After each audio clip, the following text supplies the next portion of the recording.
Hi అండి. అందరూ ఎలా ఉన్నారు? బాగున్నారా? నేనైతే చాలా బాగున్నా. మీరైతే బాగుండాలని మనస్ఫూర్తిగా కోరుకుంటున్నా.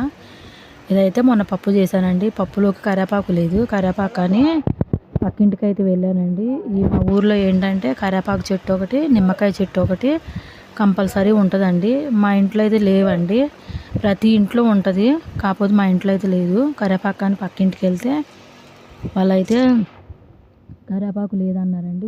చెట్టు ఉంచుకొని కూడా కరివేపాకు లేదన్నారు.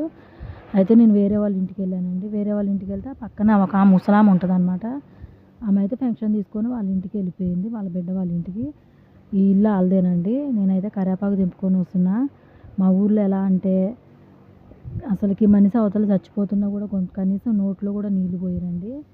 నిమ్మకాయ చెట్టు, కరివేపాకు చెట్టు ఉంచుకొని కూడా కనీసం పప్పులో కానీ చట్నీలో కానీ ఎప్పుడైనా అడిగితే ఈయన కూడా ఇయ్యరండి. మీరు కూడా వీలుంటే ఎవరిని అడగకుండా ఇట్లా నిమ్మకాయ చెట్టు, కరివేపాకు చెట్టు పెంచుకోవడానికి ట్రై చేయండి. నేను కూడా ఇట్లా గింజలైతే బయట నుండి కొనుక్కొచ్చి చేద్దామని ట్రై చేస్తున్నా. వేస్తే ఒకవేళ షార్ట్ తీసి మీకైతే అప్లోడ్ చేస్తా. సరేనా? Please and like and share చేయండి. సబ్స్క్రైబ్ చేసుకోండి. Thank you.